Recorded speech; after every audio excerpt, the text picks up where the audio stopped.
Olá pessoal, nesse vídeo eu vou contar como foi a minha história na cutelaria. Muita gente me pergunta: Berardo, conta pra gente como você começou, como que era na época, etc, etc.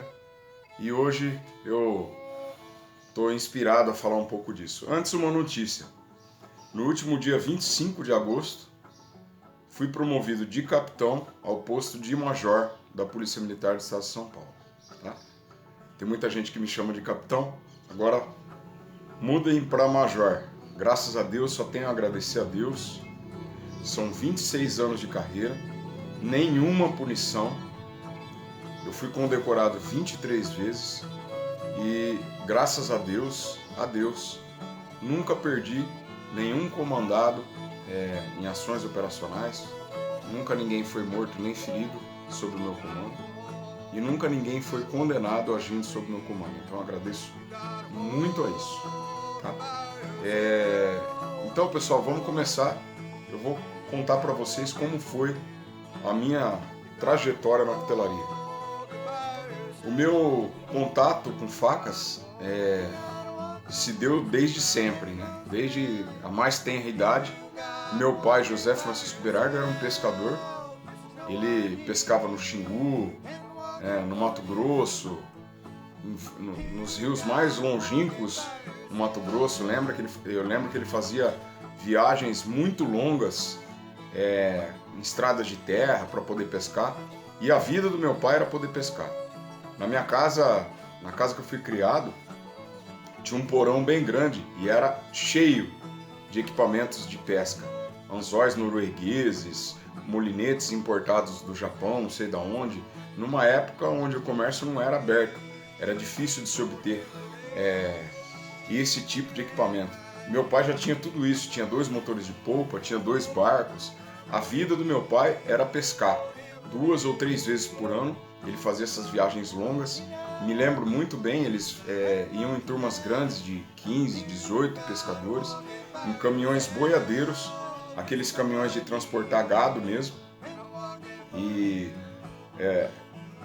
tem a gaiola dos bois, né? Eles lonavam tudo aquilo, colocavam os barcos em cima da lona e dentro iam os pescadores com todo o equipamento, comida, freezer de gelo e etc. E se afundavam o Mato Grosso adentro. E a vida do meu pai era isso. Então eu cresci num ambiente com arma de caça, com faca. E desde muito pequeno eu tinha uma coleçãozinha de facas e canivetes. Eu andava de bicicleta, para vocês terem uma ideia, eu andava de bicicleta pela cidade, tinha um canivetinho que ficava amarrado debaixo do meu banco, porque eu podia precisar para qualquer coisa, né? Então fui criado nesse ambiente, que julgo ser um ambiente bem saudável. Nunca tive nenhum problema de fazer besteira com faca, com arma. Tratando a respeito dessa discussão do desarmamento, que eu acho uma coisa ridícula, patética.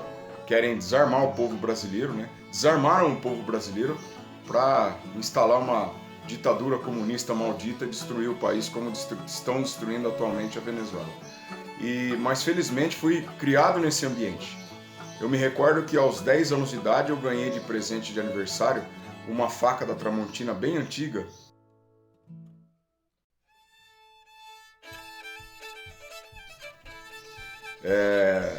E ela era 10 polegadas de lâmina, uma faca grandona. Se imagina um garoto de 10 anos.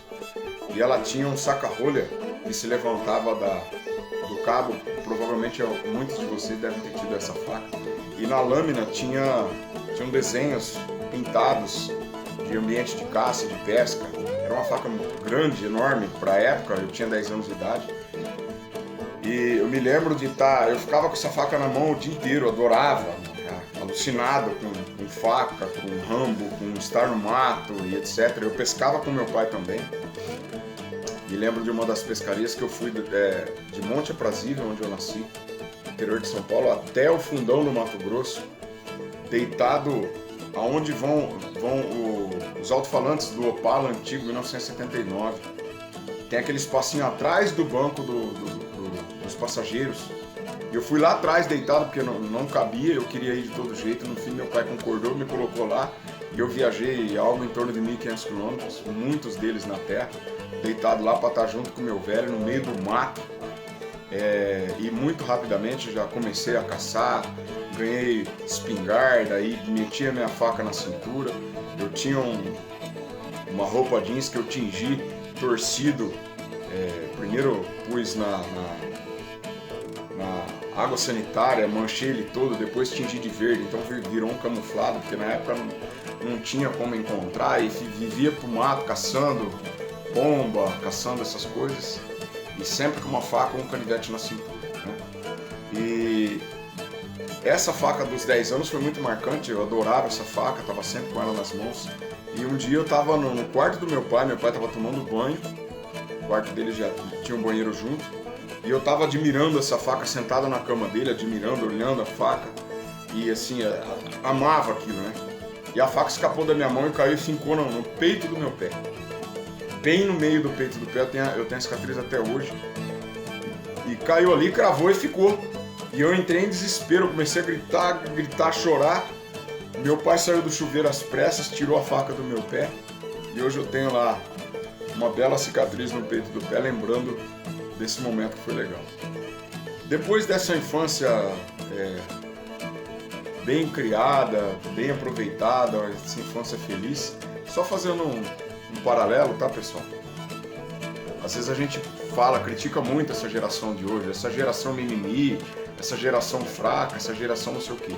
Se essa geração, pessoal, é mimimi, é fraca, a responsabilidade é nossa. Porque nós estamos formando eles. Entendeu? Não adianta falar que essa geração nasceu diferente. Não nasceu diferente coisa nenhuma. É responsabilidade nossa. Se você quer ter uma geração de homens fortes, crie-os como homens fortes. Tá? Me lembro muito bem quando, capitão recém-promovido, fui enviado a servir na Academia do Barro Branco. O comandante de São José do Rio Preto, Coronel Jean, me falou assim: não se esqueça, capitão, formar é pôr na forma. Eu nunca mais tirei aquilo de mente. Então, essa geração não tem culpa de nada. Se essa geração é fraca, entre aspas, que não é fraca coisa nenhuma, mas se a geração está mal habituada, mal acostumada, a responsabilidade é nossa. Nós estamos criando eles como fracos. Então, eu tento na minha casa, tenho 3 meninos, e na minha casa eles são criados do mesmo jeito que eu criei. Porque educação, pessoal, não tem educação moderna, educação é educação, ponto. Certo? Então, alguns exemplos. Meu filho mais velho, Enzo, vai fazer 17 anos agora. Ele teve problema de estudo uma vez. Fui lá, conversei com ele, é filho do meu primeiro casamento, minha ex-esposa me ligou, estive lá, conversei com ele. Uma breve reflexão, tá, pessoal, pra gente, eu acho que acrescenta todo mundo. Não queria fazer lição da escola, estava meio relaxado, eu conversei com ele 40 minutos, expliquei todas as consequências de não se dedicar na escola. Tá? Passaram-se 3 semanas, ela me ligou de novo, falou: tá dando o mesmo problema de novo. Tá bem, tudo bem, só que agora eu tô indo aí pra bater, porque conversar já conversei. Não pode vir. Cheguei lá, busco uma cinta, pegou, dei-lhe uma sova de cintada, nunca mais. Não ficou traumatizado, não ficou retardado, não virou um serial killer, pelo contrário. Tá estudando e tá estudando bem. Meu filho Benício, essa semana agora que eu tô gravando esse vídeo, na escola, foi morder um coleguinha da escola. Chegou aqui apanhando chinelo, tá? Está de castigo, sem celular, sem videogame, 2 semanas, tá? E o Francisco recentemente foi promovido do chinelo para cinta, 9 anos e meio, tá um bitelão, grandão, forte. Falei: filho, então parabéns, a partir de hoje eu vou te promover do chinelo para cinta. E é assim que eles são criados aqui. Não vou criar bandido, não tô nem aí com o que pensam a respeito da minha criação, esse politicamente correto, que só cria vagabundo, mentiroso, enganador e bandido.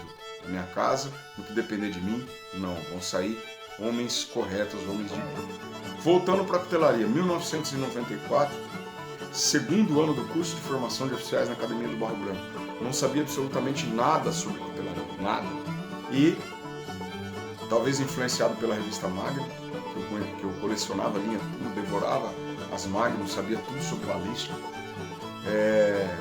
Eu peguei uma barra de ferro de 1020, não tinha noção nenhuma, não sabia nada, nem sabia que existia tratamento térmico, e num canto na casa da minha avó, tentei fazer uma faca daquelas skeleton com cabo enrolado, típica de militares, né? Cabo enrolado com paracorde. Obviamente não deu certo.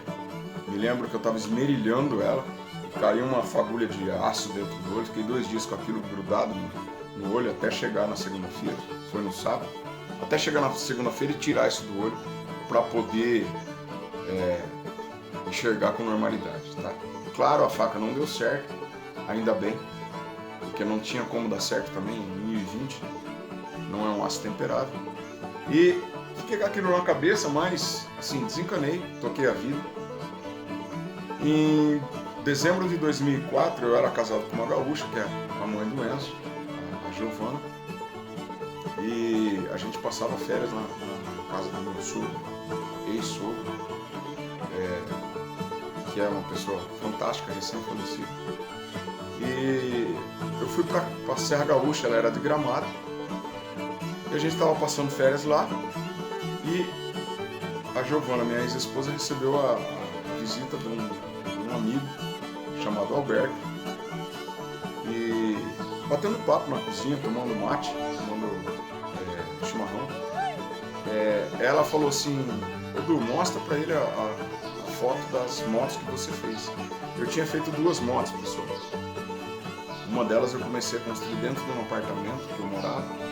Construí entre aspas, né? Montava ela lá e tal, mas fazia as coisas de usinagem, de ferramentaria fora, né? Na oficina de um amigo mecânico de moto. E uma outra que eu comecei e parei justamente por causa dessa transição para a cutelaria. Quando eu comecei a fazer faca, eu parei com moto, mas eu fiz 2 motos, a segunda incompleta, transformando e etc. E eu tinha foto, eu tinha um álbum do processo todo de transformação. E eu fui mostrar pro Alberto, pro amigo da minha ex-esposa. Ele viu e tal, ele falou: pô, você ia gostar muito de conhecer um amigo meu, Luciano Dornelles, ele faz facas.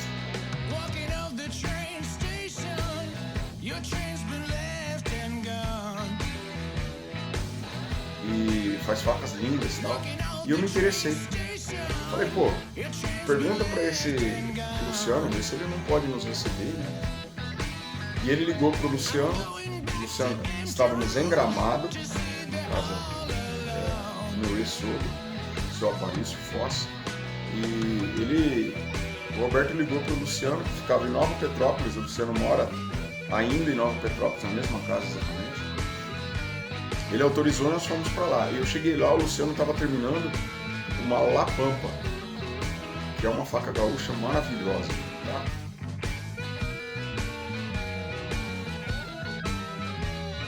Um parênteses, pessoal. Luciano Dornelles é um dos cuteleiros mais virtuosos do mundo. Tá? Posso falar isso sem sombra de dúvidas. Inclusive, há um tempo atrás eu estava conversando isso com o Rodrigo Esfredo. O Rodrigo concordou com o que eu falei. E eu disse o seguinte a respeito do trabalho do Luciano Dornelles. Falei pro Rodrigo, eu nunca vi o Luciano não conseguir fazer alguma coisa que ele se propôs a fazer em termos de cutelaria, de faca de lâminas. Tudo que faz com um esmero absurdo, uma habilidade, com um talento, com uma dedicação absurda. O trabalho dele, ele tem a minha reverência não só por ter sido, ainda é o meu professor, mas pelo profissional maravilhoso que é. Ele, para vocês terem uma ideia, eu tenho quase 14 anos de carreira na cutelaria. Eu vi somente dois profissionais nesses 14 anos, usando a internet constantemente, que fizeram bainhas inteiras em aço damasco. Tá? E o Luciano é um deles. Eu não estou falando de ponteiro e colarinho, tá, pessoal? O Luciano fez a bainha inteira de aço damasco. O mosaico fez um W, partindo do método Felicietti, que se enquadra também na definição de um mosaico pelo processo. Como se não bastasse, ele não fez uma bainha só, ele fez duas. Se eu não estiver enganado, duas bainhas inteiras em aço damasco. E fomos até a oficina do Luciano, ele estava lá com a pampa recém-terminada. Eu me lembro de pegar ela assim, quase me cortar.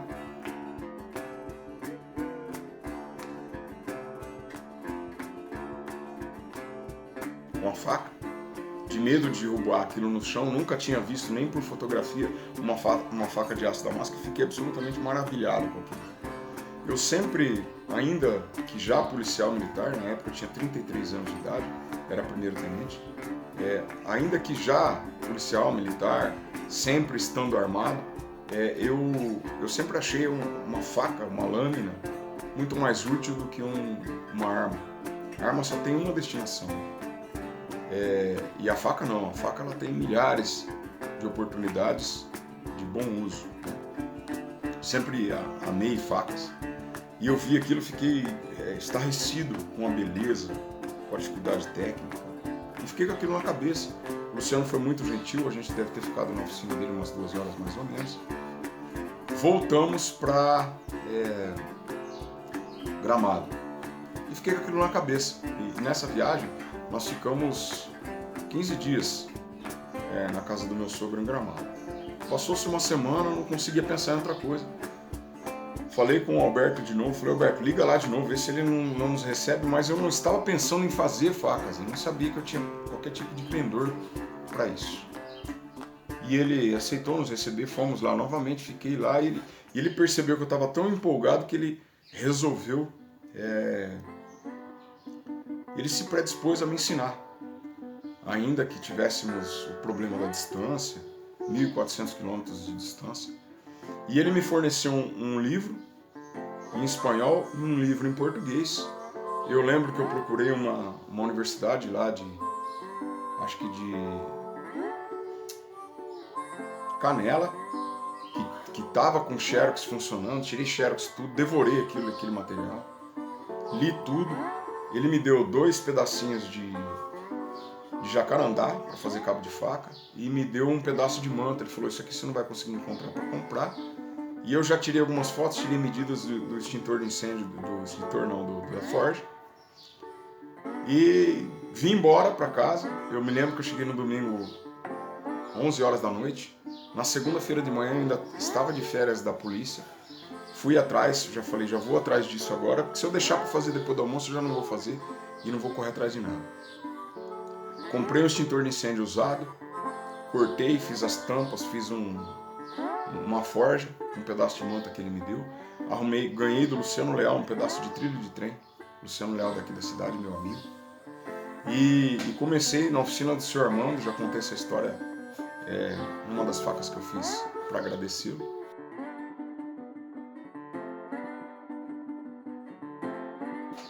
E comecei lá a dar minhas marteladas com um pedaço de 5160 de mola usada e fui no sofrimento, tá?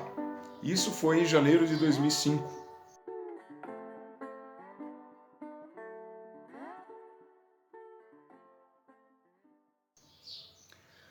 De janeiro a abril, em abril, a minha ex-esposa Giovana falou assim, por que você não fala com o seu professor? O Luciano me orientava por telefone, quase impossível, né? E dá um pulo lá, pede para ele te ensinar, ou fica vendo ele trabalhar, que isso vai ser legal para você e tal. Tirei licença-prêmio do quartel, peguei um ônibus, 24 horas de ônibus até Porto Alegre. Fui para lá, o Luciano me recebeu com todo carinho novamente. Já conheci também nessa circunstância o Rodrigues Fredo, que foi sempre muito legal comigo. E passei lá 15 dias, a ideia inicial era ficar uma semana, fiquei 2. Queria ter ficado no quartel da Brigada Militar hospedado para não dar trabalho para o Luciano. Ele falou, não, se você não ficar na minha casa, eu não te recebo. E fiquei na casa dele lá por 2 semanas, não liguei e nem desliguei nenhuma máquina. Fiquei 15 dias observando ele trabalhar. E anotando tudo, pessoal, tudo, caderno na mão, anotando tudo. Não ficava interrompendo, fazendo pergunta, falando, porque o Luciano gosta de trabalhar quieto, assim como eu. Mas tudo que ele fazia eu anotava, eu tirava medida, tirei medida de todas as máquinas dele, tirei medida, fotografei todas as máquinas, tudo que eu podia eu registrei nesses 15 dias. Voltei para cá, para casa, lembrando, as primeiras 10 facas que eu fiz entre janeiro e abril de 2005, todas elas foram desbastadas na lima, tá? Eu não tinha lixadeira. Na época, pessoal, não existia lixadeira vendida por empresa nenhuma. Se você quisesse ter uma lixadeira, tinha que construir. Não existia vendedor de supply nenhum no país. E era difícil até de arrumar cinta de lixa. Tinham poucos fornecedores de cinta de lixa. Enfim, uma realidade muito diferente da de hoje, né? Não existia Facebook, não existia WhatsApp. E não falo isso chorando as pitangas. Quem começou antes de mim teve infinitas dificuldades maiores do que as minhas, tá? Só estou registrando. E voltei para casa e fiz a minha primeira lixadeira. Eu lembro que eu fiz uma fusão de 5 projetos numa lixadeira só. E ficou bem legal. E comecei a trabalhar com elas. Depois que voltei, já estava com problemas com o meu casamento, meu primeiro casamento. E eu acho que eu fiquei 4 ou 5 meses sem fazer faca nenhuma, imediatamente depois que eu voltei da casa do Luciano. Não estava com a cabeça boa, aí acho que em setembro de 2005, voltei a fazer faca e fiz minha primeira faca feita na lixadeira. O nível de qualidade técnica mudou absurdamente. E preparei 6 facas e fui para o Salão Paulista de Cutelaria, da Silvana Mozin, onde naquele ano recebi o prêmio de melhor cuteleiro iniciante. Foi uma alegria imensa. Das 6 facas que eu levei, eu vendi 4. As outras 2 voltei para Catanduva também, já consegui vender. E foi um incentivo muito grande. Na época a gente não tinha uma regulamentação, né? Que não é uma regulamentação, é um combinado, que os cuteleiros iniciantes hoje, eles podem participar de 2 eventos, concorrendo à faca de melhor iniciante. Na época era um só. E no primeiro que eu participei, eu só teria aquela chance e ganhei o prêmio de melhor iniciante. Foi uma alegria grande para mim. A faca que eu ganhei foi a minha 16ª faca, uma boa e grandona.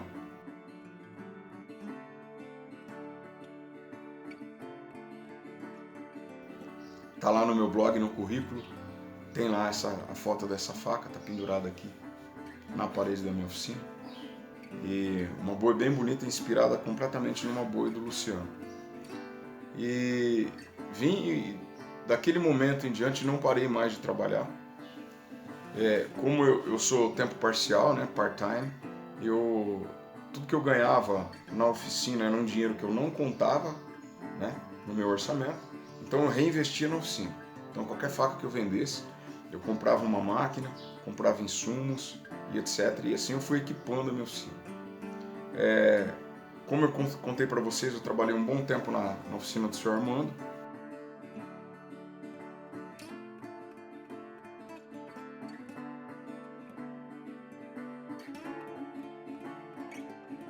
Sem o apoio dele, eu não poderia ter feito as facas, seria impossível. Aí, naquele ano, eu me separei e mudei para uma casa. Na casa tinha um espacinho, um corredor pequenininho no fundo, corredor coberto, 1,5 por 5 mais ou menos, e montei minha oficina nesse lugar.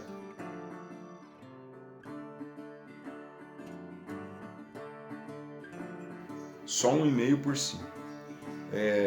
A minha prensa, mandei fazer uma prensa e comecei a trabalhar. Eu mandei fazer a prensa quando o Luciano me ligou. Eu me lembro que ele me ligou em 2006 e falou: eu acho que seu nível técnico está subindo bastante, tá? e acho que você já está pronto para começar a aprender a fazer damasco. Então se programe para no meio do ano vir para cá e que eu vou te dar um curso de aço damasco.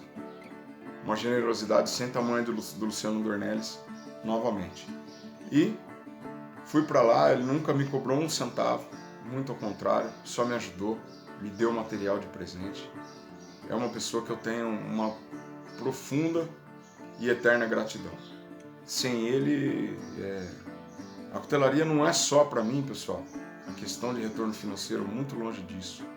Fiz grandes amigos, imensos amigos na cutelaria. Tive a oportunidade de viajar para outros países, conhecer pessoas incríveis e exercer esse lado artístico que eu sempre tive, herdei isso da minha mãe. Minha mãe tinha esse lado de fazer coisas com as mãos. Quando fiz faculdade de Educação Física na Universidade Estadual de Londrina, eu ganhei um bom dinheirinho lá fazendo trabalhos com pirógrafo. Eu tinha um pirógrafo, aí eu cortava copos de bambu e fazia gravação no pirógrafo. Vendia, isso era dinheiro suficiente para a cerveja do mês. Então eu sempre tive essa necessidade. Depois veio o lance das motos, fazer coisas manuais, né? E, enfim, sou muito grato ao Luciano.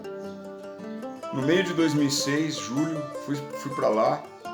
Aí meu casamento tinha realmente se findado. Foi um período difícil para mim, emocionalmente falando, mas fui lá, mais uma vez fiquei por 15 dias, me deu o curso de damasco, me ensinou a forjar damasco.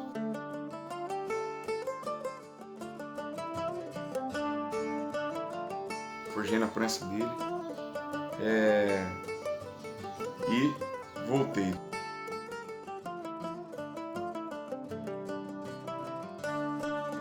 Em 2007 eu ganhei o meu primeiro prêmio, entre aspas, né? Meu primeiro prêmio de gente grande, categorias abertas, né? Não mais para iniciante. Lembrando que na época os eventos de cutelaria tinham 2 prêmios, 3 prêmios abertos, né? Aí o Luciano e o Rodrigo fizeram uma feira em Nova Petrópolis, já ganhei acho que 2 prêmios lá, se não estiver enganado.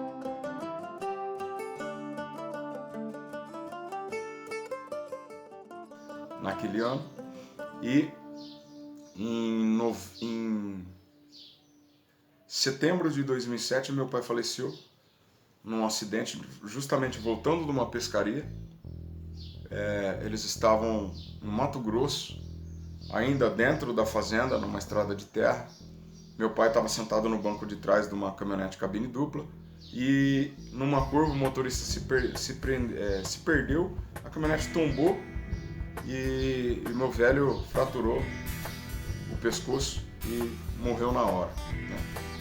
E eu sempre lidei muito bem com a questão da morte, sempre encarei com naturalidade. E meu pai faleceu morrendo o que ele mais gostava de fazer, pescar. Os amigos dele nos contaram que eles fizeram um grande campeonato de truco nessa viagem. Meu pai foi campeão de truco da pescaria, né? E, enfim, faleceu fazendo o que ele mais queria e correu da cama e do hospital, que era uma coisa que ele abominava, né? Morreu instantaneamente. Então, por um lado, eu fico feliz, tenho fé em Deus que ele está com Deus nesse momento.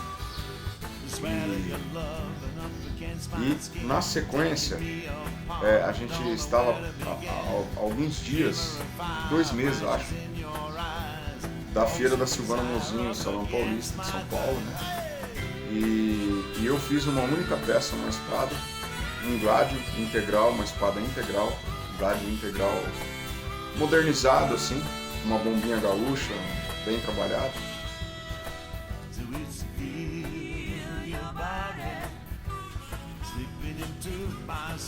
E fui para esse evento só com essa peça, a única vez que eu fui para um evento com uma peça só. E lá ganhei o prêmio de melhor damasco. Se não me engano, nesse evento ainda tínhamos 2 prêmios só. Melhor damasco e melhor peça do show, uma coisa assim. Prêmio de gente grande, né? Exceto o prêmio de melhor iniciante.